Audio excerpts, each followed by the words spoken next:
18 years ago, I founded the Social Business Company. It's a Scandinavian-based company, but we have an international reach. But Scandinavian-based also means that this webinar, for example, is being recorded from Copenhagen, which is pretty warm today. So 18 years ago, I founded the Social Business Company, and we specialized in communicating and helping companies navigating these trends and to develop strategies within this sustainable business space. And we do this in both words and action. And many of the words have been put into articles, blog and book contributions, and also into my own books, which you can see here, The New Pioneers, available in English, Danish, and Thai. So if we have any Thai attendees today, you can grab a copy of The New Pioneers.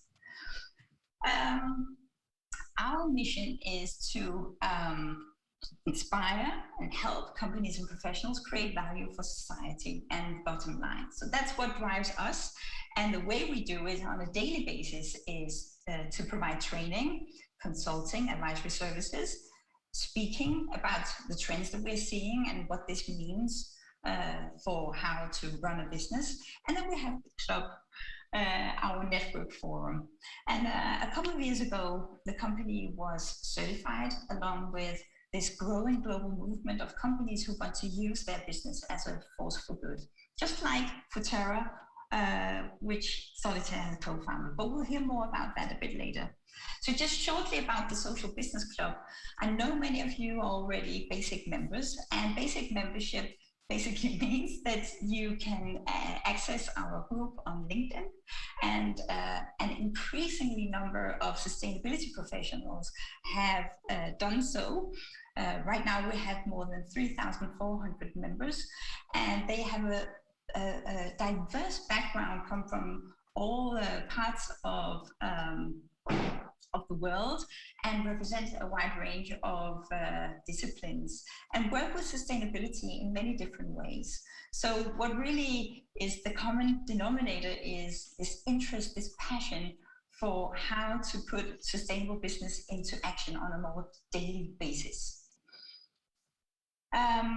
For years, we've been running the Social Business Club for 10 years, and over the years, we've also provided a premium service, and that has been mainly for our Danish and Norwegian members who wanted to meet in a more confidential and also a physical setup. And then we've been running mini conferences in Copenhagen, biannual mini conferences, to kind of dive into all of these interesting topics that keep on emerging related to the sustainable business agenda. That is all fine, but everything kind of was put to a halt, like everything else in this world, when we were hit by the corona pandemic. And for us, it also meant that we took a pause and leaned back and started thinking about, okay, what can our contribution be? And is there any way that we could operate differently? So one thing we did was we launched this corporate Corona Actions campaign, because we wanted to be true to our mission, and even in a time of crisis, showcase how companies around the world can still be a business force for good, even in a time of crisis. Because what Corona has shown us all is how vulnerable we are, but also how interconnected we are. So if anything, the Corona pandemic has reinforced this transition journey that many companies and professionals are working on every day. And the transition journey could be illustrated something like this. So what we're seeing are more and more companies that are moving away from the more philanthropic approach to sustainable business, to looking into how can we integrate sustainability and responsibility into our more daily operations. And in some cases, and increasingly many cases, to look into how could we actually turn it into our business to address some of the big sustainability issues that we're dealing with right now. So this movement is about putting sustainability into the heart of business, but also to put business into the heart of sustainability. We call it a shift from hardcore to hardcore business. What has happened during the pandemic was also, it became clear to us how interconnected we all are, and also that the agenda is growing more and more complex, and it's speeding up. And the whole ecosystem of sustainability professionals is also is growing at a rapid pace. So many of you have actually reached out and asked, would it be possible to give us access to more customized content? Would it be possible to meet in a more confidential setup rather than in this open LinkedIn group? And this has actually triggered some ideas about launching a new version of our premium services. And everything is really still on the table. And the reason for that is that we really, really want to hear what would work for you. How can we, with our community, our growing community, how can we support you in your daily work, in your daily efforts? So if you think this sounds interesting and you want to contribute to the idea generation and the co-creation, do come and join us, become a club influencer. There's a link here, and Marina will be sharing it in the chat as well, and we'll also be sharing it in the forum later. So feel free to join us. Anyway, enough about the background. The reason why we're here today is because of this: the iceberg illusion of sustainable business success. Now, this graphic was a graphic that we created recently, because what we've seen over the years is both how the sustainable business agenda is expanding into a wide range of practices, which is what we can see at the top of the iceberg. But what we've also experienced working closely firsthand with a lot of professionals and companies over the years is all the hard work that is lying beneath, and all the worries, all the challenges, all the obstacles that many of us are dealing with on a daily basis. And when we posted this on our social media channels, this went viral, and we were totally taken back by surprise.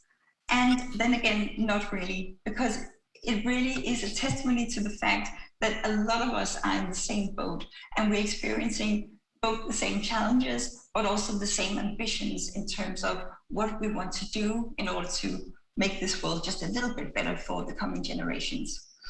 So one thing that I think we haven't really acknowledged yet in the same extent as we have with the sustainability agenda in a business context is the fourth P. So what we really need to acknowledge and emphasize and talk much more about is what I call the fourth P. Now, the fourth P could be about passion, it could be about purpose, it could be about productivity, and all in all, it could be about personal sustainability, because this is where it all starts. At least that's what Solitaire believes. You can see this quote from Solitaire, that she believes that self-care and sustainability aren't mutually exclusive. In fact, they may be the secret recipe to change the world. So in a minute, I'll give the word to Futera, but just to give a short introduction to Solitaire and Futera and all the other wonderful work that she stands for. Just a little shout out, because Solitaire is one of my favorite change makers and an advocate for intelligent optimism or pragmatic idealism. And some of the things that you can see on this slide are just some of the efforts that Solitaire stands for. She's the co-founder of the international change agency Futera, who, among other things, have created the Good Life Goals. Maybe you'll just give a short talk about that, Solitaire.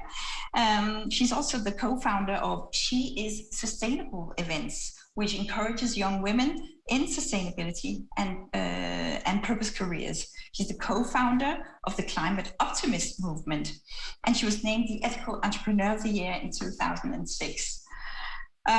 She's also given a very inspiring talk at the World Resources Forum in Davos on how sex will save sustainability. And she's the author of The Happy Hero, about how we can change our lives by changing the world. So our talk with Solitaire today is going to be a little bit about what we're seeing at the top of the iceberg, but very much so what we are experiencing beneath the iceberg. But before I give the word to Solitaire, I'm curious to hear and see what your top 3 sustainability focus areas are. So if you are at a computer and if you want to, do please go enter menti.com and use this code. Marina will be sharing the code in the chat as well as the link to menti.com. And just put in your top 3 sustainability focus areas. And when we've done talking about what we're seeing at the top of the iceberg, we'll take a sneak peek together and see what that tag cloud looks like. Anyway, enough said. Solitaire, please join us, and a warm welcome to you. Thank you so much, Tanya. Can everybody hear me all right? Yes? Good? Excellent. It is a real pleasure to be here, and it's been really nice seeing everybody introduce themselves in the chat. So if you haven't already, please do go into the chat and say hello. As Tanya said, my name is Solitaire Townsend. Solitaire is a beautiful name and also a ridiculous name in every language, so please call me Solly. I'm the co-founder of Futera, and as you know, Futera is a global change agency. So we have an office in London, in Stockholm, in New York, in Mexico City. We work across the world with large brands and with large charities to really bring about change. So the kind of work we do is logic. We do a lot of work on logic, which for us is the setting the targets and the big ideas on sustainability. So that's working with Google to set their global climate strategy, or with Formula One to go net zero. That was quite a thing, working with Formula One to go net zero. And then we also work on the magic, so telling the stories and the marketing and the messaging of sustainability. And that might be running big campaigns with Sky TV and WWF on oceans, or even doing the TV adverts for the Fridays of Future campaign in the USA. And so my whole job, I'm very lucky, I have a team of 70. My whole job within that team is trying to think about the top of that iceberg. And I'm going to, during this speech, talk about how sometimes the top of the iceberg and the bottom of the iceberg can conflict quite a lot. But the top of the iceberg, where's the edge? My job is trying to find edges. I was one of the first people to ever work on integrated sustainability reporting. And I don't even do that anymore because there's so many other people better than us to do that now. We're always trying to find where the push is coming from. And I agree with everything that's on this top of the iceberg. I agree with all of the biodiversity that you've listed out on top of the iceberg. There's 3 things I would like to add, which really are really in my head at the moment. First, of course, is pandemic recovery. In fact, it feels a little bit early to be saying recovery when so many people, particularly across South America and across India and now Nepal, are still in the absolute worst moments of the pandemic. And pandemic recovery, economic recovery, pandemic recovery in terms of recovering and preparing our health services for the next pandemic, because human beings have faced pandemics through our whole history, from European bubonic plagues through to the terrible choleras that ran across Asia in the last century. But also the pandemic recovery of those who have long COVID, and those in our own companies. We have this, and within our societies and within our supply chains, where actually the repercussions of COVID will be felt for a long time. So I think that the role in which business can play as a solutions provider, not just to generate economic activity, not to just generate that economic recovery, but really looking to social and health recovery as well. So that's the first thing I'd add to the top. And the second thing I would add to the top is actually I put a few of those issues you've got, from diversity and inclusion to regenerative solutions, I put them together into intersectional sustainability, or people say climate justice. Putting so many of my clients are beginning to realize that the work that they've been doing for a long time on diversity and inclusion, the work that many companies really refocused upon after the and during the upswing of the Black Lives Matter movement, is the same work that they've been doing on climate change and biodiversity and recovery. And the word that sits very strongly, a word that is an environmental word and is also a social word, is justice. And we have to make justice a business word. It's not a terminology that many of us are comfortable using in the business world. But I think environmental justice, social justice, and intersectional sustainability is going to become an increasing issue. And I'm going to be a little bit blunt now and say that when I travel the world working on business sustainability and on environmental issues, looking at this sector from the outside, this sector looks like it's structurally racist. There are so many panels where every speaker is white. Also, every speaker is male. So many leadership positions in this movement are held by well, so few are held by Black, Indigenous, or people of colour across the world.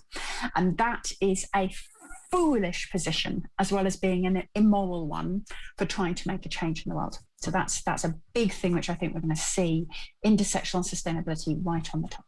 And the third issue I wanted to add, I wrote an article about this recently for Forbes, is something which I call Scope X. Many people on this call will be very painfully familiar with Scope 1, Scope 2, and Scope 3 in terms of emissions management. And many people, particularly in the run-up to the COP26 conference, will have joined the race to zero and will be having a lot of fun, particularly with Scope 3, trying to define it. But I'm here to tell you there is something beyond Scope 3. Scope X, sometimes it's called avoided emissions. But as businesses, our job is to be solutions providers. That's what we're here to do. We, as organizations, as companies, we identify consumer needs, we identify business needs, we identify problems, and we create the products and the solutions that solve them, through to the problem of I'm hungry in the morning, so I need some breakfast cereal, through to the problems such as our global energy system. It is a mistake to regard our only role in climate change to be to minimize our emissions. That is absolutely needs to happen, but that should be the entrance criteria. The minimum is to have absolute reductions on Scope 1, Scope 2, and Scope 3. What we need to be doing as businesses is bringing the solutions, the innovations that actually help others, be they other businesses or individuals or governments or communities, reduce their own emissions. We need to be using our voice. We need to be using our influence. We need to be, I sometimes call them the emissions of influence, actually. We need to be looking at the stories our advertising tell. We need to be looking at how we help create net zero societies, because otherwise we're going to have a whole load of wonderful net zero businesses trying to exist in a completely fucked up planet. So those are my three things: pandemic recovery, intersectional sustainability with climate justice, and thirdly, Scope X. How are you influencing the world around you far beyond your own scopes of impact, and how are you being a solutionist for sustainability?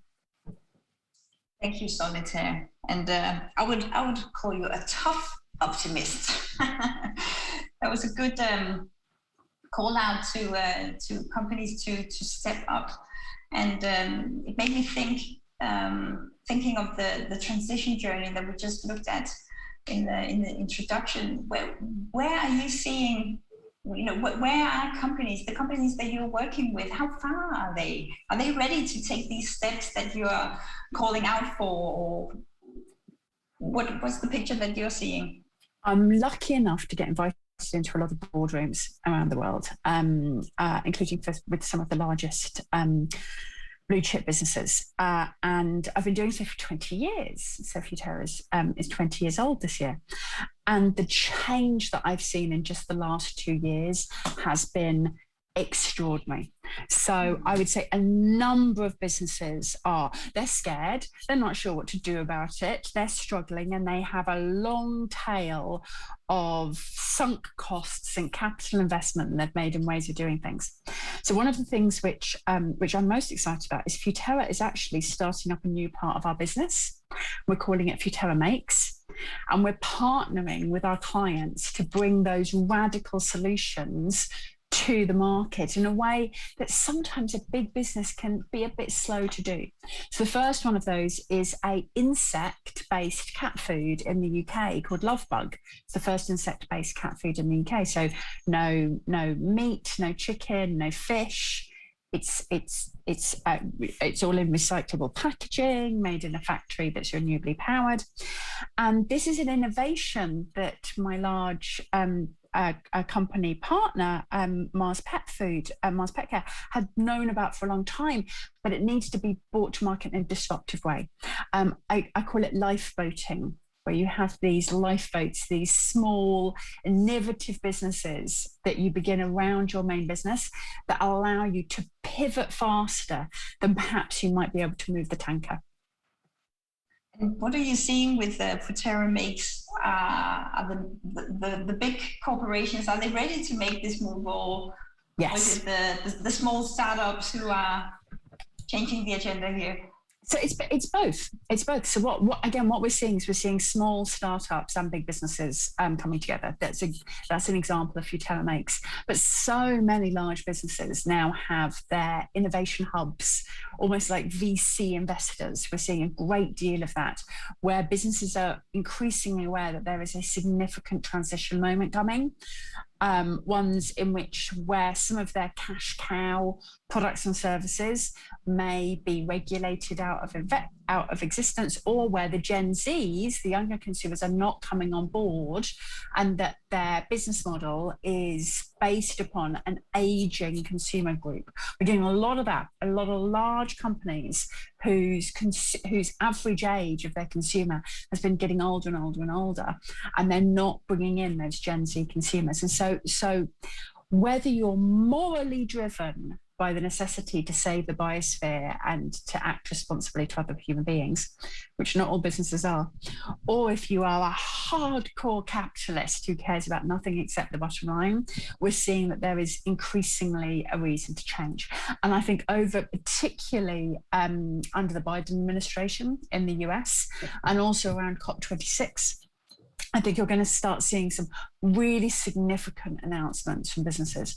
And of course, we've all seen recently what happens if you don't, with Exxon having 3 activist investors being voted onto their board because they simply didn't act fast enough. Now, we're all sitting there almost enjoying a little bit that happening to oil company, but what happens to oil companies ends up happening to everybody else. So if you're not moving fast enough, you can expect BlackRock to be turning up at your door next. Yes, indeed. So, Solitaire, I'm a bit curious, maybe you are too, on how is it going with our tech cloud. Should we just take a sneak peek? I'd love to see it. Oopsie. So is this too small for you to read? I'm just actually going to make it bigger. This is excellent. So personal sustainability, regeneration. So the words with the largest letters are the topics that most of our attendees have tapped into this little tech cloud. So biodiversity and climate seem to be 2 of the big issues. But underneath that, we have sustainable collaboration, awareness raising. Someone's put elegance. I love elegance. Yes, please. One of the things whenever I do this similar things with sustainability professionals, it can be quite difficult to get these things to work because everybody's got their own words for things. So we might find that some of these would actually come together. So we've got education and learning, which people have put as different words. we might actually find that there's more themes within that. It's just people are using slightly different language. So does anything come as a surprise to you when you look at this 10 count? Not a surprise, more a enthusiasm. I feel like we've got poverty on there, we've got diversity on there. I feel like perhaps this is a little bit environmentally weighted. And as I said, I think the real sweet spot over the next couple of years, particularly over the next 18 months, will be putting that social and environmental issues together. But perhaps that's what people meant when they were putting some of this in, but it's separated out in words. So I wouldn't want to assume people weren't doing that if they actually were. I love to see collaboration on there. I see climate justice on there. Happiness, that's a great word, and one that we really don't reflect upon enough in sustainability at all. Good to see regeneration, awareness raising. What I'm really pleased is that sometimes these can get quite negative, and I'm not seeing a lot of negativity there. I'm seeing like a mother of a to-do list. That's a lot of stuff we've got to do, but it doesn't seem like your members are unambitious. It's very ambitious.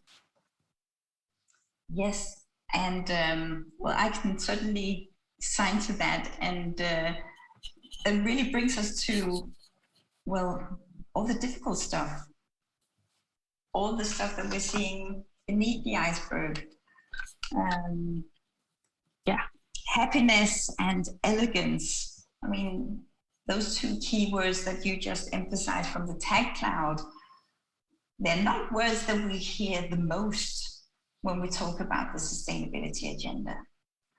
And some of the keywords that we're seeing here on this graphic, it's also something that we don't talk that much about. So I think maybe it's time to shut down the PowerPoint so we can have a real heart-to-heart talk about what you are seeing here. I'd love to. Beneath the iceberg. So let me just see if I can swing that around. I will stop